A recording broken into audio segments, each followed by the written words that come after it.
Escuchaba antes la reflexión compartida por Daniel y resulta intimidatorio después ponerse a predicar en el supuesto de que debiéramos ser los que tomamos esta responsabilidad voceros de la palabra y no artífices de nuestras propias ideas, conclusiones e historias, lo cual es un reto. Así que espero que el Señor nos guíe en la reflexión. Y quiero empezar sugiriendo una regresión en el tiempo comunitaria. No viene en la palabra, broma, lo de la regresión, pero sí la imaginación. Quiero que nos desplacemos en el tiempo a una fecha, el 19 de julio del año 74, no de 1974, sino del 74. ¿Sabéis lo que pasó ese día? Bueno que no lo sepáis, porque entonces le quita la sorpresa. Bueno, en ese día comienza un gran incendio en Roma, ¿vale? 6 días y 6 noches, la ciudad de Roma es devastada por un fuego que llega a consumir las 3/4 partes de la ciudad, de una manera devastadora.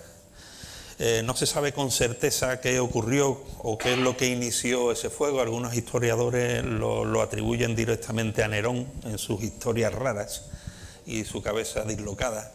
Otros no están de acuerdo con eso. Lo que sí es cierto que Nerón disfrutó de la catástrofe y después, posteriormente, se aprovechó de la devastación inmobiliaria de entonces para darle forma a la Roma que en parte conocemos hoy, ¿no? Se aprovechó de esta situación. Pero sí que es cierto también que Nerón, cuando vio que los ciudadanos de Roma se volvían contra él de una manera como nunca había visto, se asustó. Y ya sabéis que en este miedo estableció y apuntó como culpables delante de la ciudadanía romana a los creyentes, a los cristianos de la época, esta secta rara que estaba invadiendo Roma, y él mismo, para congraciarse a aquellos sufridores del incendio, se le ocurrió iniciar una persecución brutal contra los cristianos en la ciudad de Roma. Hay un historiador, Tácito, cuyo libro lo tenéis ahí en la biblioteca, que escribe en una de sus obras, cómo se implementó esta venganza auspiciada por Nerón contra los cristianos, y escribe describiendo lo sucedido en aquel entonces de esta manera en su libro Anales de la Historia. Dice: se les hizo objeto de burla. Bueno, cosa liviana en principio. Además de sacrificarlos, la cosa se complica.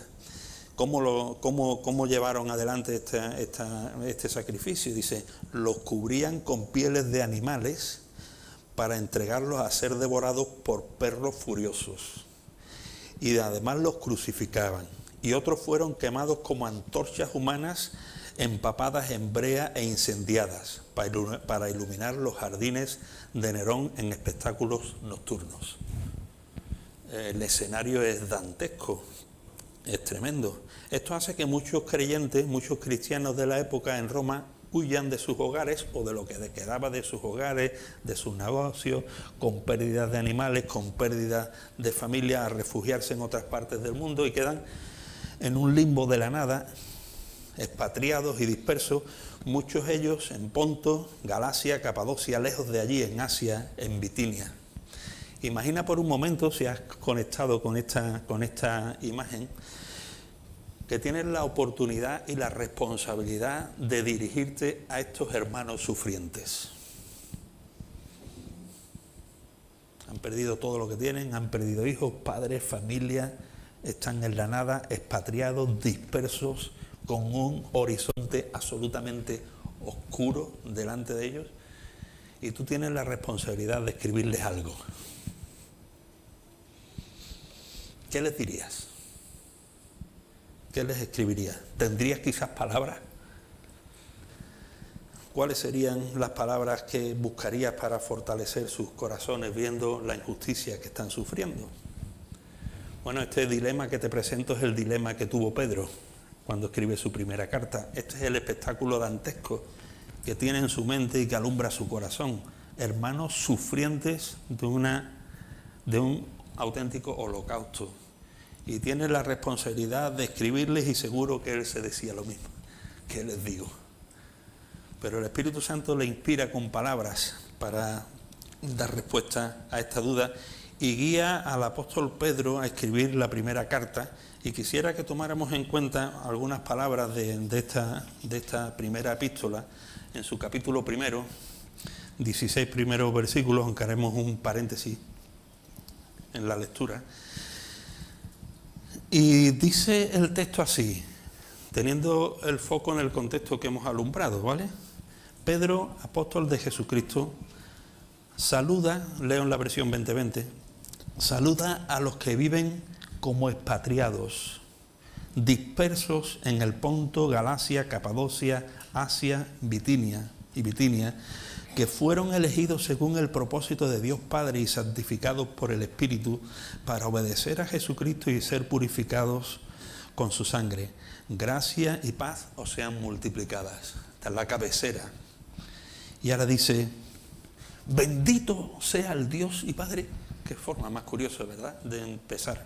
Bendito el Dios y Padre de nuestro Señor Jesucristo, que según su gran misericordia y por la resurrección de Jesucristo de los muertos, nos hizo renacer a una esperanza viva, a una herencia incorruptible, incontaminada e imperecedera, herencia que está reservada en los cielos para vosotros, que sois protegidos por el poder de Dios mediante la fe para alcanzar la salvación que está preparada para ser manifestada en el tiempo final.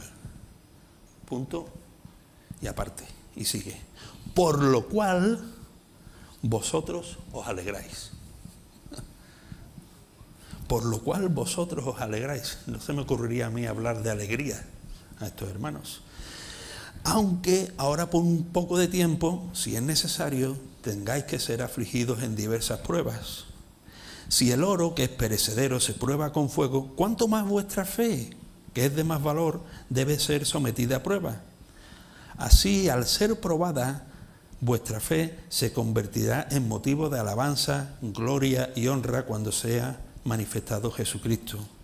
Vosotros que lo amáis sin haberlo visto y que creéis en Él, aunque ahora no lo veáis, os alegráis con gozo inefable y glorioso, pues estáis alcanzando la meta de vuestra fe, que es la salvación de vuestras almas. Pasamos al versículo 13, el 10 es un paréntesis aclaratorio. Por tanto, en consecuencia de lo anterior, estad firmes, siempre alerta, sed sobrios y esperad por completo en la gracia que recibiréis cuando Jesucristo sea manifestado. Como hijos obedientes, no os conforméis a los deseos que antes teníais cuando estabais en vuestra ignorancia. Al contrario, así como aquel que os llamó es santo, sed también vosotros santos en toda vuestra manera de vivir. Porque escrito está, sed santos porque yo soy santo. Yo no hubiera afirmado estas palabras, no se me hubiera ocurrido. Pero el Espíritu Santo inspira al apóstol Pedro para escribir a estos hermanos sufrientes de esta manera. Y quisiera reflexionar en este contenido bajo el título Aliento al ver lo invisible. Aliento al ser capaces y capacitados para ver lo invisible. Es decir, la suficiencia de lo que no se ve, de lo que no vemos, frente al sufrimiento que padecemos o podemos padecer en el hoy y en el ahora. Es decir, reflexionar en cuanto a cómo una mirada al futuro que no vemos es pertinente y es el aliento que alimenta o nos alimenta hoy en medio de lo que vemos, vivimos y aún sufrimos. Y verlo desde 4 aspectos con carácter piramidal, ¿vale? Empezando por el de abajo. O sea, el sustento de este aliento se implementa, en primer lugar, en la realidad de una herencia invisible. En segundo lugar, una esperanza vivificante. Sobre esta esperanza vivificante y herencia invisible sucede un gozo fortalecedor y acaba con una santificación natural. Esta imagen tiene que ver con un proceso, ¿vale?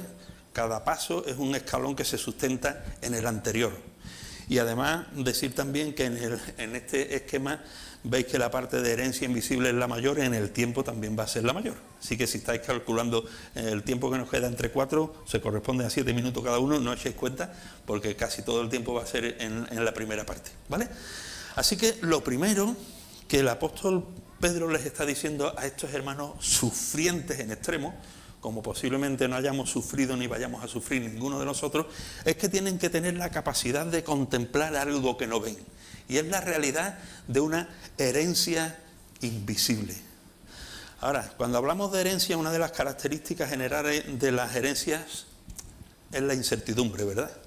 La incertidumbre en cuanto al contenido. Bueno, hay una herencia de un tío lejano que habita en las Américas, no sé, por ejemplo, pero ¿qué herencia va a dejar? ¿Y cuánto me va a corresponder? Es decir, incertidumbre. No se sabe el contenido hasta que el testador fallece y el notario abre la herencia y entonces te enteras. Mientras tanto, la herencia no tiene pertinencia prácticamente en el aquí y en el ahora, pero también hay una incertidumbre en cuanto a otro aspecto, al tiempo. Tiene que ver con el cuándo. Puede ser beneficiario de una herencia gigantesca, pero está tan lejos en el tiempo que no afecta para nada a tu presente. Entonces el apóstol Pedro va a hablarles de una herencia invisible, pero una herencia pertinente porque no está limitada por estas cuestiones o estas características. Les va a decir de qué se trata la herencia y cómo la herencia que no se ve va a afectar a su presente, y les va a hablar acerca de una serie de características de la herencia de la que habla. Vamos a hablar características generales y después identificar en concreto cuál es la herencia. De las características generales, veis que en el texto nos dice, en el versículo 4, que es una herencia incorruptible. Una herencia incorruptible literalmente se desarrolla un poco más la idea y es libre de todo tipo de corrupción. Es más enfático, ¿vale? La herencia que está reservada para los santos sufrientes en el siglo I y en el tiempo de hoy es una herencia que no se deteriora con el tiempo. Imagina que vas a ser receptor de una herencia que es una casa mal cuidada y cuando la recibes al final es una ruina, no merece la pena. El apóstol Pedro le está diciendo a los hermanos, aún en medio del sufrimiento, abrid vuestros ojos a lo invisible, a la realidad de que tenéis una herencia que no se deteriora cual casa vieja, una herencia que no pierde valor, sino que con el paso del tiempo adquiere cada vez más brillo y más valor en la vida del creyente, que cada vez se contempla con más y profundo resplandor. Es la idea de esta primera característica de la herencia. No la estáis viendo, pero visualizarla de esta manera. Y le dice que esta herencia, además de incorruptible, es inmaculada. La palabra, es muy curiosa la palabra que utiliza para esta descripción o la característica esta de la herencia. ¿Os suena amianto? Pues esta palabra, amiantón. ¿Sabéis para qué se usa el amianto, ¿no? Es uno de los materiales resistentes al fuego. Pues en el tiempo en el que Pedro está escribiendo esto, se usaba el amianto o el amiantón para diferentes usos. Entre ellos se utilizaba en las cremaciones de los fallecidos. Se envolvían en una tela de amianto, se ponía en el fuego, el cadáver cremaba y quedaba en polvo. Y cuando terminaba todo, el amianto se limpiaba del polvo, se metía solo en el fuego y el fuego purificaba de nuevo el amianto como si no hubiera aquí pasado nada. Y el apóstol Pedro dice, mirad hermanos, vuestra herencia es una herencia sin defecto, purísima, no la mancha nada, es perfecta. La heredad del creyente es una heredad incontaminada, sin mancha, sin imperfección, y nada puede deteriorarla. Es trascendente, y además dice que es imperecedera. Y otra palabra bonita aquí, para los que les gusta la jardinería, amaranto. ¿Conocéis la flor de amaranto? Se dice que es la flor que no se marchita. ¿Qué ilustraciones visuales más poderosas las que utiliza el apóstol Pedro para comunicar estas realidades acerca de lo que no vemos. Pone ilustraciones muy visuales. La heredad del creyente no se mustia, no se estropea, no se deteriora, no muere, no pierde atractivo.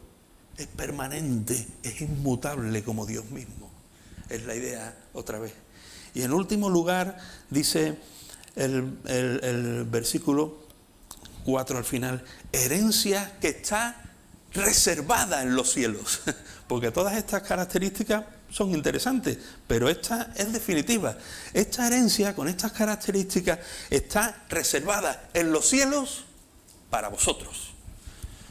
Reservada en los cielos. Y esta palabra reservada expresa la idea de que está puesta a buen recaudo, en las manos todopoderosas de Dios, de tal manera que es una herencia garantizada por las manos de Dios. Y el apóstol Pedro está queriendo introducir esta imagen poderosa en aquellos que están sufriendo, para que tomen aliento sus corazones en medio del sufrimiento, aunque sea el aliento de ver a aquellos que no contemplan. Ahora, ¿qué herencia es esta? Porque se han dado con estas palabras algunas características de la herencia, pero ¿cuál es la herencia o la esencia al menos de la herencia? Propongo, hermanos, que la esencia de la herencia es algo que veíamos hace algunos meses, es una idea un poco diferente. Es la inmersión definitiva y pura en la presencia de Dios. La inmersión en la presencia de Dios. Es decir, que sus herederos habiten en Él. Y esta idea me parece muy interesante de que la asumamos en su contenido. Mirad, en Juan capítulo 4, versículo 13, encontramos estas palabras de Jesús. Dice, y si me fuere y os preparare lugar, vendré otra vez. Y dice, y os tomaré, aquí quiero que toméis, os tomaré a mí mismo, no conmigo. Hay una palabra para conmigo y hay una palabra específica aquí que Jesús mismo dice, os tomaré a mí, para que donde yo estoy, vosotros también estéis. Esta palabra, os tomaré a mí mismo, es la que se utiliza en Juan 1.1, cuando el texto nos dice, en el principio era el verbo era con Dios. ¿Veis la profundidad del contenido? El verbo era con Dios. La Cueva, en el comentario que hace breve en el interlineal de este versículo, dice que el uso de esta palabra, estaba con o era con Dios, implica que el verbo encarnado está dirigido hacia Dios, habitando en comunión íntima y eterna con Él. ¿Veis? ¿Vislumbráis la idea? Os tomaré a mí mismo es hacernos partícipes del mayor nivel de intimidad y comunión que podemos vivir en nuestra relación con Dios. Es decir, que Él será nuestra habitación. De alguna manera será una inmersión dentro de Él. Quizá para explicarlo un poco pueda ser oportuno las palabras de Apocalipsis, versículo 21, capítulo 21, versículo 23, que dice, la ciudad celestial no tendrá necesidad de sol ni de luna que brillen en ella, porque la gloria de Dios la ilumina y el Cordero es su lumbrera. Este pasaje está describiendo la Nueva Jerusalén, el cielo, y señala que la presencia de Dios y del Cordero es la fuente de luz. Cuando después salgamos fuera, ¿dónde vamos a quedar inmersos? En la luz del sol, ¿vale? No tomamos conciencia de forma habitual de esto, pero una vez que sales al sol, quedas inmerso en su luz. La idea que plantea Apocalipsis, os propongo que es esto. Allí no hay otra lumbrera que el Cordero y Dios. de tal manera que la presencia real y manifiesta de Dios a través de la luz que alumbra el cielo es Dios. Y en este sentido digo que la herencia es la inmersión.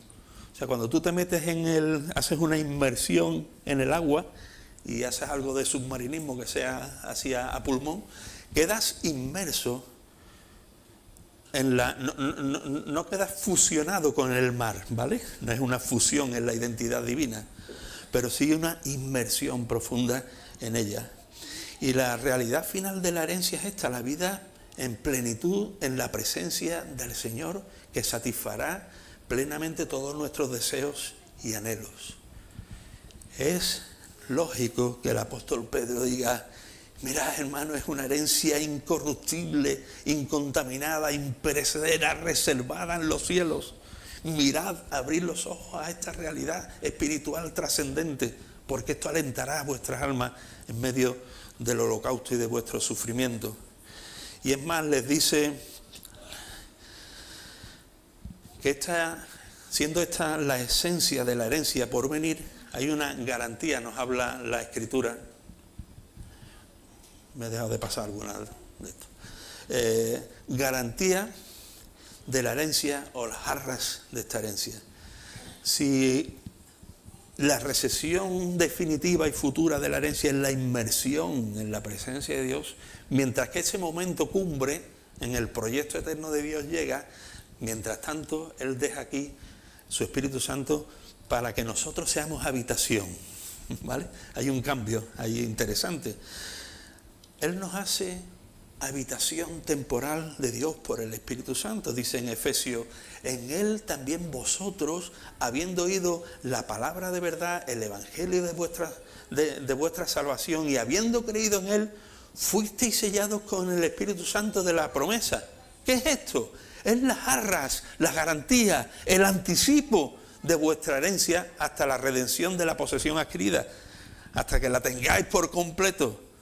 Esta es vuestra herencia futura, pero de momento vais a tener aquí la realidad de mi presencia en vuestros corazones. Y Juan dice en el capítulo 4, Jesús dice ahí,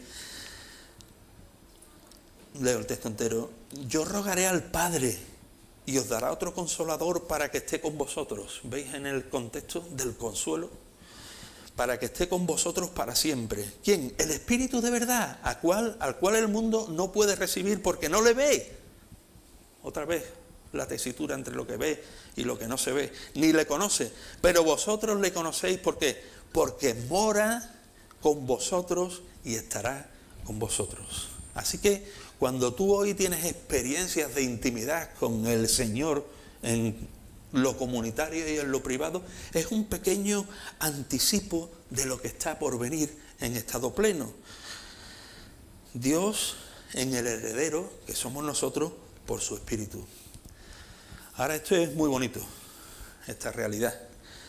Pero, ¿de qué vale una herencia sin estar en la lista de herederos? ¿De qué vale una herencia si no estamos en la lista de herederos? De absolutamente nada. Incluso es motivo de dolor y de decepción. Así que en este sentido de la herencia invisible es muy importante, y el texto lo va a apuntar también, tener conciencia de quiénes son los herederos, cuál es la identidad del heredero. Y el punto de partida de nuestra identidad como heredero es la realidad de haber sido adoptados por Dios. La Escritura enseña que quienes creen en Cristo no solamente son perdonados, sino que son adoptados como hijos. Y no es una figura, es una realidad. Dice en Juan 1:15, mas a todos los que le recibieron. Esto lo conocemos de memoria, ahora cerramos los ojos y los decimos, pero interioriza estas palabras. A todos los que le recibieron, a los que creen en su nombre, les dio potestad de ser hechos hijos de Dios.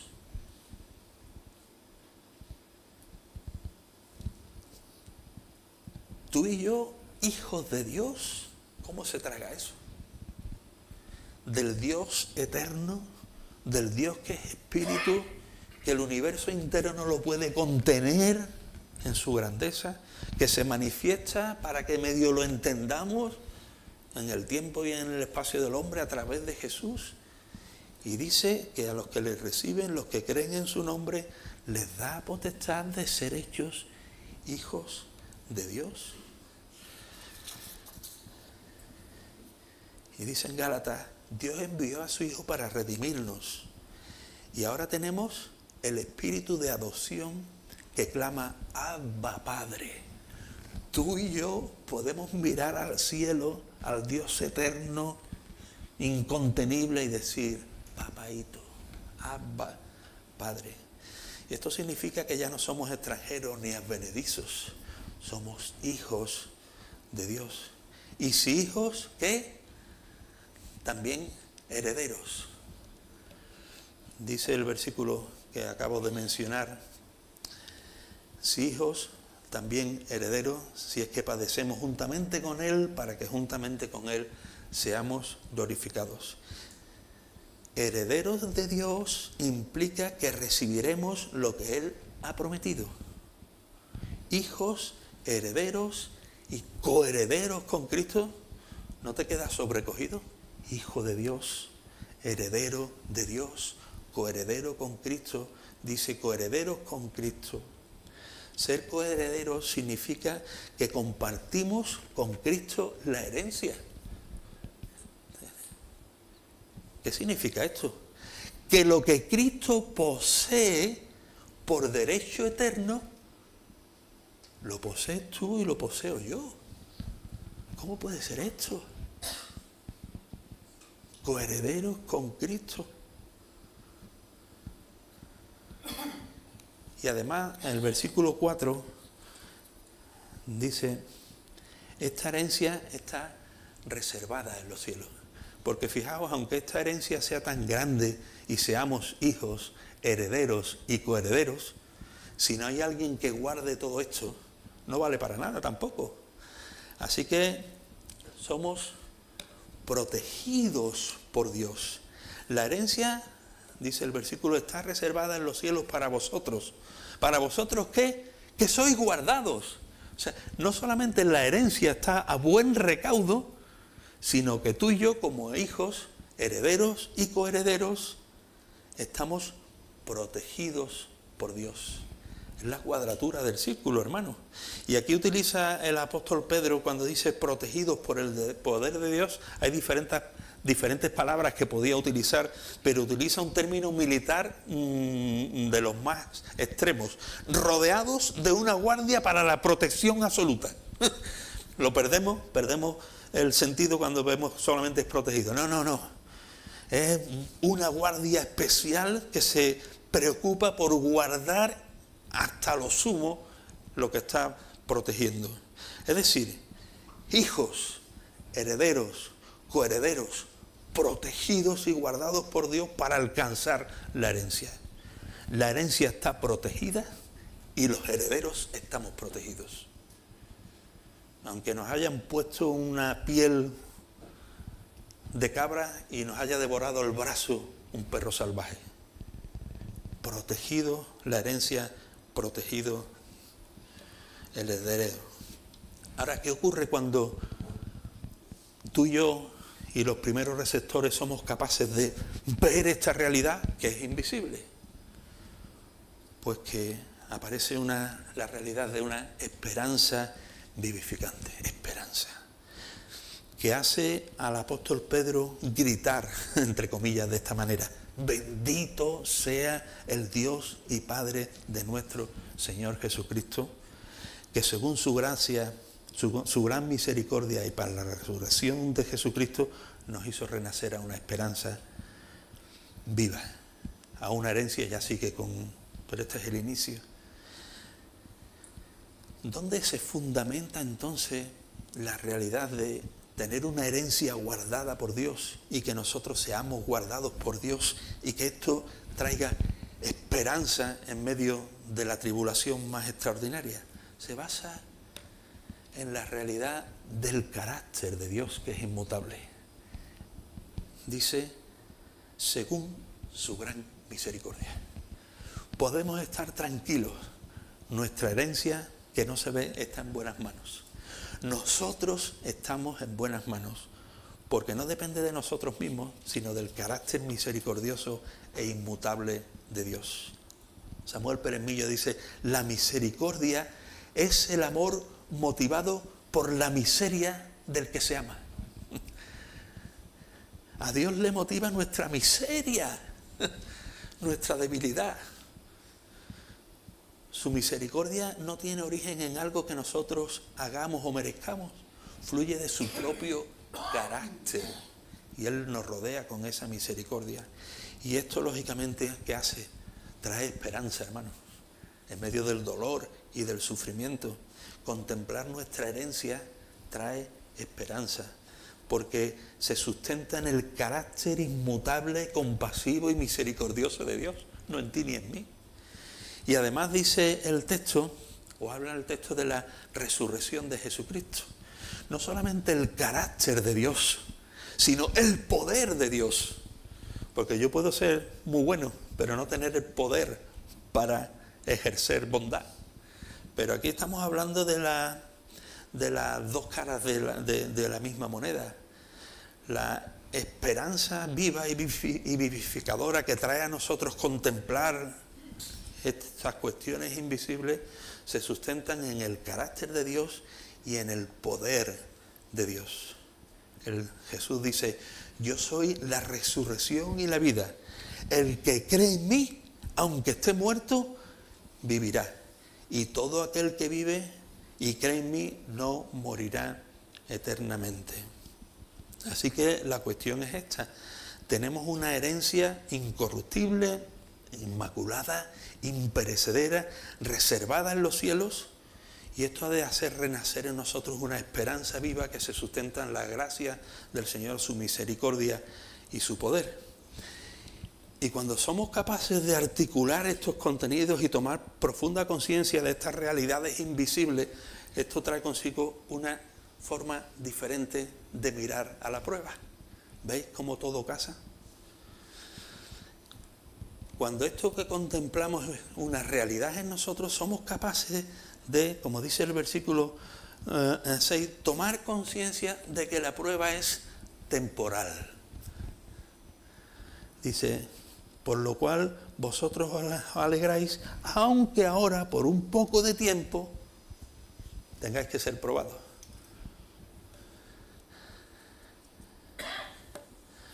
El periodo de prueba puede parecer largo cuando el creyente está en medio de la misma, lo está experimentando.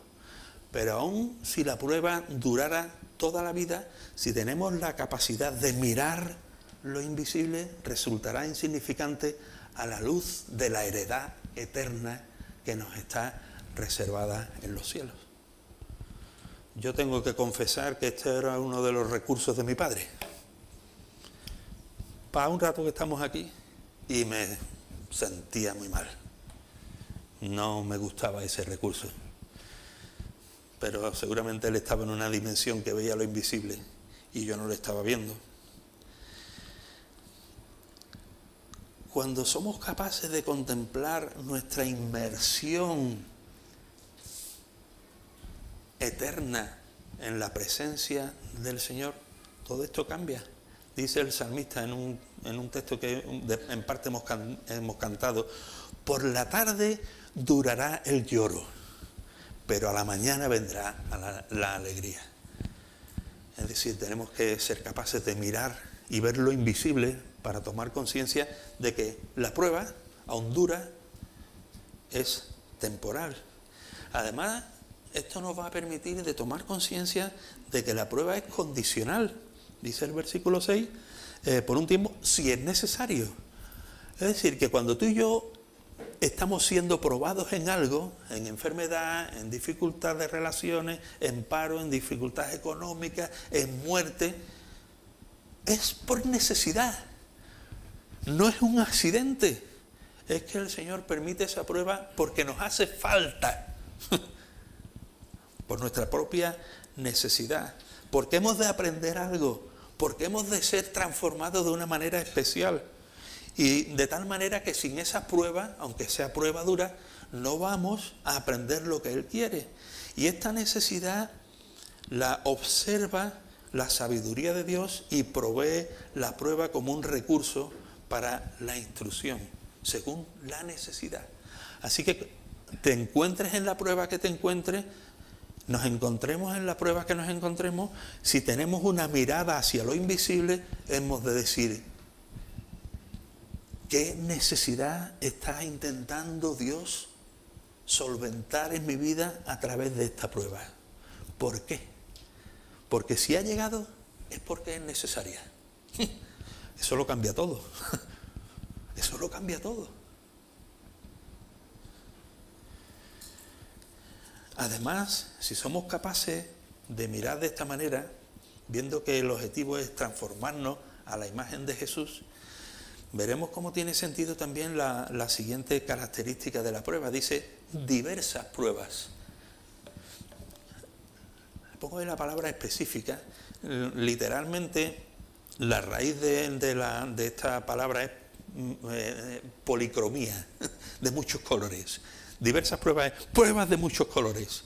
Yo me imagino al pintor que tiene su paleta con un montón de colores, está haciendo su obra maestra, está mezclando y escogiendo cada color, y cada color tiene sentido una vez que lo pone en el cuadro general.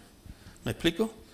Si hay una parte que tiene que ir en amarillo y pone negro, rompe la obra, la destruye. Así que la prueba que tú estás sufriendo es específica, es del color concreto y exacto que Dios ha traído para hacer de ti una obra perfecta. Es el color que necesita pintar en ti para que te parezcas más a Jesús. Y a ti te va a probar de una manera y a mí de otra. Porque yo necesito unos colores y tú otros. Pero esto es imposible de percibirlo y asumirlo sin tener la capacidad de ver lo invisible, que Dios está ahí detrás, pintando con el color exacto y el trazo necesario lo que tiene que pintar en tu vida y en mi vida. ¿Por qué? Porque todo, dice el versículo 7, es intencional, no es accidental, ¿vale?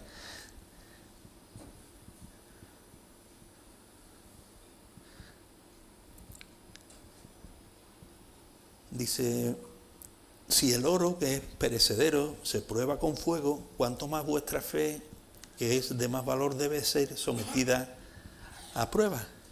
Así que, al ser probada, vuestra fe se convertirá en motivo de alabanza, gloria y honra cuando se manifieste Jesucristo.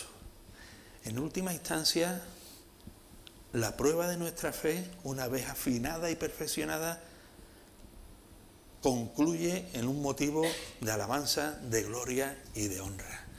En última instancia, Dios es glorificado cuando tú y yo pasamos por los periodos de prueba.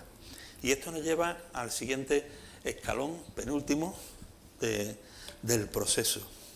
Así que cuando hemos sido capacitados para ver lo invisible, la realidad de una herencia protegida y de unos herederos protegidos, cuando hemos podido contemplar la realidad en segunda instancia de la esperanza vivificante que supone estar descansando en la misericordia y en el poder de Dios, esto trae una consecuencia: gozo, gozo que trae fortaleza. Y es lo que dice el versículo 7, por lo cual, si habéis entendido bien todo lo que os he dicho en cuanto a la herencia, le está diciendo el apóstol Pedro, por lo cual, en consecuencia de todo esto, vosotros os alegráis. ¿Cómo? ¿Que nos alegremos, Pedro? ¿Estás loco? ¿Has perdido un tornillo?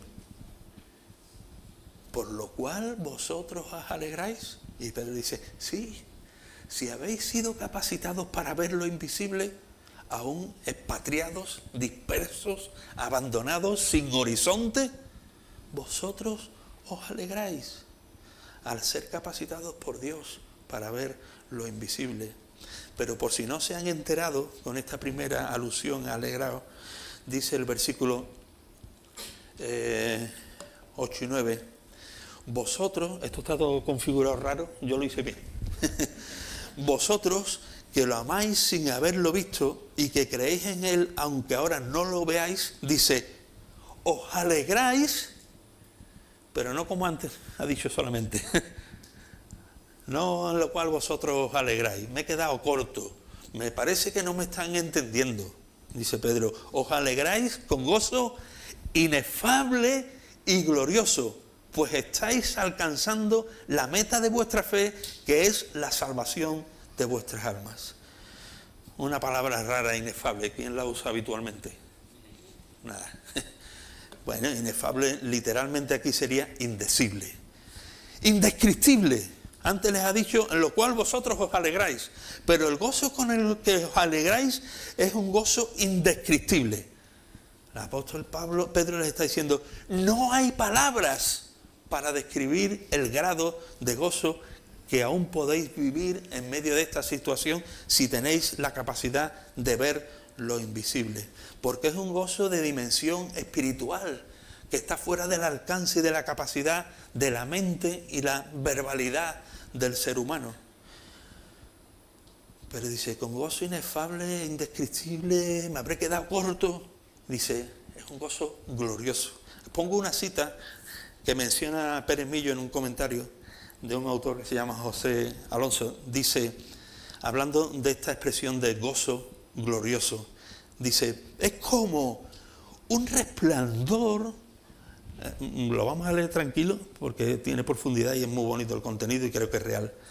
Es como el disfrutar de ese gozo inefable y glorioso fuese como un resplandor de la gloria futura que ilumina la alegría presente.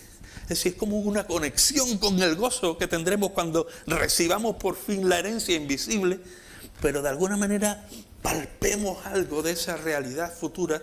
Así que es un gozo, un resplandor de la gloria futura que ilumina la alegría presente y establece una zona crepuscular entre el futuro y el presente que lo difumina todo límite preciso entre ambos. Es como si el Señor, a través de esta realidad de ver lo invisible, nos permitiera un anticipo del gozo del cielo.